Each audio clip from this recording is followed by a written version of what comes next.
Alguien muy avesado en el Medio Oriente me decía que ahí el arte es tirar de la cuerda sin que se rompa. Y parecería ser lo que está pasando entre Israel y el Hamas.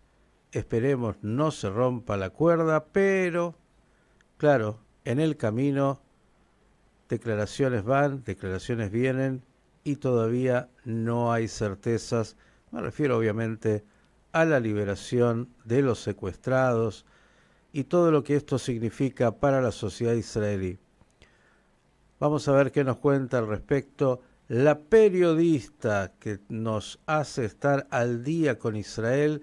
Me refiero a Roxana Levinson. Roxana, ¿cómo estás? Buenas tardes.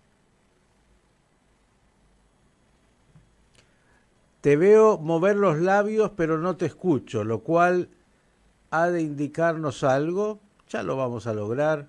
Está ahí, así que si ya la estamos viendo, en algún momento ese micrófono se habilitará y la vamos a escuchar como corresponde a Roxana Levinson en directo desde Israel. Ahora sí, Roxana. No, no, seguimos solo viéndote. Eh, Hágalo con mímica, decía en una época. Yo le voy haciendo también si quiere, pero no la escucho. Vamos a ver si logra habilitar ese micrófono. De alguna manera vamos a regresar a Roxana para que nos cuente las últimas novedades. Usted ya sabe, ayer el encuentro entre Donald Trump y el rey Abdullah de Jordania, declaraciones de Egipto. Esto tiene todo que ver con la situación en Gaza, la reconstrucción de Gaza y todos los factores que están ahí todavía en juego cuando el Hamas muestra su poder, su presencia. Por otro lado, la frontera con el Líbano y ese cese al fuego también ahí, ese acuerdo, pero que tiene novedades. Israel también que actúa en Siria, todo el Medio Oriente vinculado, y hace días que no escuchamos de Irán, pero también hay situaciones internas en Irán que está debilitado con una economía muy golpeada. De hecho, le puedo contar que entiendo hoy en Irán no había clases por un tema justamente que hace a la provisión de combustible y problemas de luz y algunas cosas más. La vida es persistir y si sabrán de eso en Israel. Ahora creo que sí, no solo la vamos a ver, sino a escuchar. Roxana Levinson, ¿cómo estás? Buenas tardes. Yo estoy bien. ¿Ustedes me escuchan? Ahora sí, antes lo hicimos con mímica, pero usted sabe, todavía esto es radio. No, no. Todavía no se puede hacer noticias con mímica, solamente. Bien, un gusto, como siempre, estar en Radio High. Bueno, ¿qué nos cuenta? Yo hice una introducción, seguramente la escuchó respecto Ujú. de lo que está ahí dando vuelta. ¿Qué nos puede actualizar? Yo diría que la palabra en este momento es desconcierto, incertidumbre. No sabemos hacia dónde va todo esto y en ese tira y afloje, el gran problema es que hay tantas vidas en juego de por medio que quizás ya sería hora de no pensar que haciendo todo el tiempo lo mismo se va a lograr un resultado diferente, sino de empezar a cambiar un poco las estrategias. Pero bueno, decía incertidumbre porque en realidad hay tantos mensajes contradictorios. Por un lado, Donald Trump con su ultimátum, que en realidad no fue suyo, sino que ahí hubo unos matices. Él dijo, es decisión de Israel, pero yo lo que haría es que si hasta el sábado a las 12 del mediodía jamás no libera a los rehenes, no dijo si todos, si los de la primera etapa, si los tres que supuestamente tenían que ser liberados este sábado, ningún detalle, ninguna aclaración, entonces se desata el infierno, que eso también nadie sabe qué quiere decir Trump cuando dice eso. Y entonces la reacción, digamos, sumado a eso, el plan de Trump para transferir a los palestinos de la Franja de Gaza a un lugar donde puedan tener una vida mejor y que no sea Estados Unidos.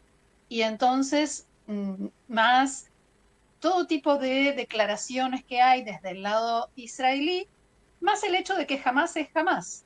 Es un grupo terrorista, es un grupo de una crueldad y una falta de humanidad que no deja de sorprendernos, y lo vemos cada vez más, lo estamos conociendo cada vez más, y entonces todo ese panorama dio como resultado que Hamás dijo: este sábado no hay liberación de rehenes, y el Gabinete Político de Seguridad de Israel se reunió ayer. Lo primero que hicieron los ministros fue tratar de dilucidar justamente qué dijo Donald Trump, qué quiso decir, a qué se refirió, porque nadie lo tenía claro, tampoco el primer ministro Netanyahu, por lo menos así lo plantean hoy los medios israelíes. Después comenzaron a ver qué hacemos nosotros ahora. Y ahí empezaron a salir los mensajes de altas fuentes políticas, de las más altas fuentes políticas, y entonces el primer mensaje decía que el gabinete apoya el ultimátum de Donald Trump para que sean liberados todos nuestros rehenes. El mensaje siguiente decía: el gabinete espera la liberación de los 9 rehenes de la primera etapa en pocos días, sin fecha. Después apoyamos la postura de Trump, o sea, que todos sean liberados el sábado. Y después vino el mensaje grabado del primer ministro que resumió diciendo: si Hamás no libera a nuestros rehenes hasta el sábado al mediodía, el alto el fuego se termina y el ejército israelí regresará a los combates intensos hasta la derrota final de Hamás. O sea que el primer ministro tampoco dijo ni a cuántos rehenes se refería, ni si la primera etapa, la segunda etapa, y todo esto que yo venía diciendo, con lo cual, como decía, la palabra es incertidumbre. Hoy lo que está pasando es que los mediadores están trabajando muy intensamente para tratar de salvar esta situación, de rescatar el acuerdo y de que efectivamente sí, el sábado sean liberados rehenes y la mayor cantidad posible. Nada nuevo bajo el sol, bla, bla, bla, bla, sino con que se llenan los portales de noticias y los informativos. Pero declaraciones, no es la primera crisis en las negociaciones con el Hamas y obviamente seguirán. El problema de este tipo de cosas en Medio Oriente, que es que no sería la primera vez que las declaraciones que van escalando y que, como se suele decir acá, las partes se van subiendo cada una a un árbol más alto, después no saben cómo bajar. Y eso termina en una escalada que no es solamente verbal. Y ahí sí es un problema. Desde ya. Pero espero y quiero creer que los negociadores van a lograr que el acuerdo hasta ahora alcanzado continúe. Lo que está obviamente pendiente es saber qué va a pasar en esa segunda etapa de la cual todavía nada se vislumbra. Roxana, algo que nos cuentes del norte, también ahí hay movimientos, ¿no? Sí, en realidad el ejército se está preparando para lo que va a ser la salida, ya menos de una semana para salir del sur del Líbano, y el ejército ya está comenzando a montar la infraestructura que va a necesitar para después sí estar allí pendiente o por lo menos así lo explican, y no permitir que Hezbollah vuelva a armarse y a establecerse en esa franja del sur del Líbano, que, como establece el acuerdo de cese de fuego firmado con Hezbollah, más al sur del río Litani, supuestamente no debe tener presencia, y allí de a poquito, con muchas dificultades, pero quizás con buenas intenciones, se va desplegando el ejército libanés en un Líbano que está empezando también a cambiar poco a poco, incluso también a nivel interno, y en el que Hezbollah ha perdido mucho terreno a nivel político y las cosas empiezan a verse diferente. El primer ministro acaba de formar un gobierno de tecnócratas en el que Hezbollah quedó muy, digamos, hecho a un lado, y la gente está celebrando el regreso de Saad Hariri al Líbano. O sea, Hezbollah está quedando en una situación que es la, la única a la cual no quería llegar. Bien, y la vemos, bueno, siempre muy bien, dicen acá los porteños empilchada, ¿eh? Por ahí tiene una fiesta ahora, pero digo, también con ropa que habla de un poco de invierno, ¿están teniendo frío? Sí, está fresco, hace frío, está... Bueno, ahora salió un poquito el sol aquí en Ashdod, pero estuvo lloviendo hasta hace un rato y bueno, la lluvia va y viene y también en eso hay incertidumbre. No sabemos si va a seguir la lluvia o el sol, pero la verdad es que está haciendo frío. Sí, Bien, sí. el clima se acomoda. ¿Algo más que usted quiera mencionar de todo lo que ahí pasa?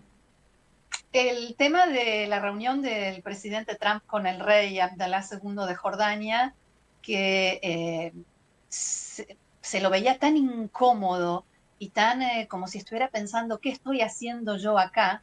Ayer en ese encuentro con Trump, que seguía hablando de la riviera que va a construir en la Franja de Gaza y de cómo Egipto y Jordania van a recibir a millones de palestinos, porque en realidad es una cifra pequeña y no hay ningún problema y no les preguntó nada. Sí se preguntó con qué autoridad se va a hacer esto y se respondió con la autoridad de Estados Unidos y que dijo que no es algo complejo de hacer y cuando le preguntaron al rey de Jordania qué piensa él de esta propuesta de Donald Trump, contestó, yo tengo que pensar en lo que más le convenga a mi país.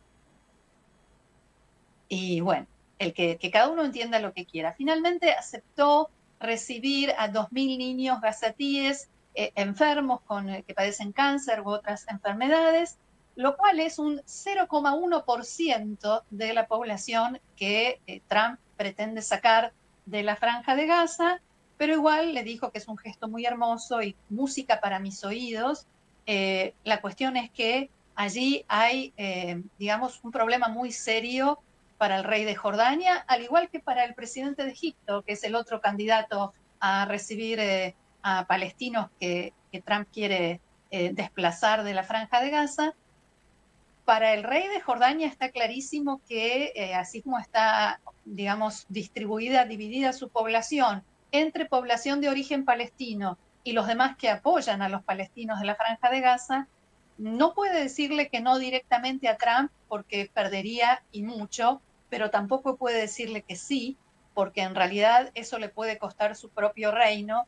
Y en el caso de Egipto, hay algunos analistas aquí en Israel que dicen que incluso es peor, que el sentimiento pro-palestino en Egipto es mucho más fuerte que en Jordania y que hasta la propia gente de las Fuerzas Armadas, esas que llevaron a Abdel Fattah al-Sisi al poder, podrían ser quienes terminen derrocándolo si él apoya este plan de desplazamiento de palestinos de la Franja de Gaza. Pero si Por son tanto, hoy tan pro-palestinos, ¿por qué no los quieren en casa? bueno, ahí supuestamente hay una cuestión ideológica por la cual no se puede expulsar a los palestinos de lo que ellos dicen que es su tierra. No, Y no, por eso no, no los mismo, van a expulsar, les van a dar resorts en ciudades de Egipto. Y usted que tiene una playa tan linda en Ashdod, va a poder ir también, en vez de ir a Chipre y tener que viajar a Grecia o a París y a donde a usted le gusta, bueno, va a poder ir a las playas de Gaza. Bueno, en el mundo uh-huh. de la fantasía todo puede ser, y en el Medio Oriente, quién sabe, todo puede pasar. Veremos. Roxana, como siempre, agradecerte y vamos a seguir mirando esa realidad israelí que, como decía, en el Medio Oriente el arte es tirar de la cuerda mientras no se rompa y están en eso, cada uno tirando de la cuerda. Esperemos que no se rompa porque, como dijiste también, ahí están las vidas de los secuestrados y en juego. Cariños y gracias. Gracias, un gusto, Shalom. La periodista Roxana Levinson, con el panorama de noticias de Israel.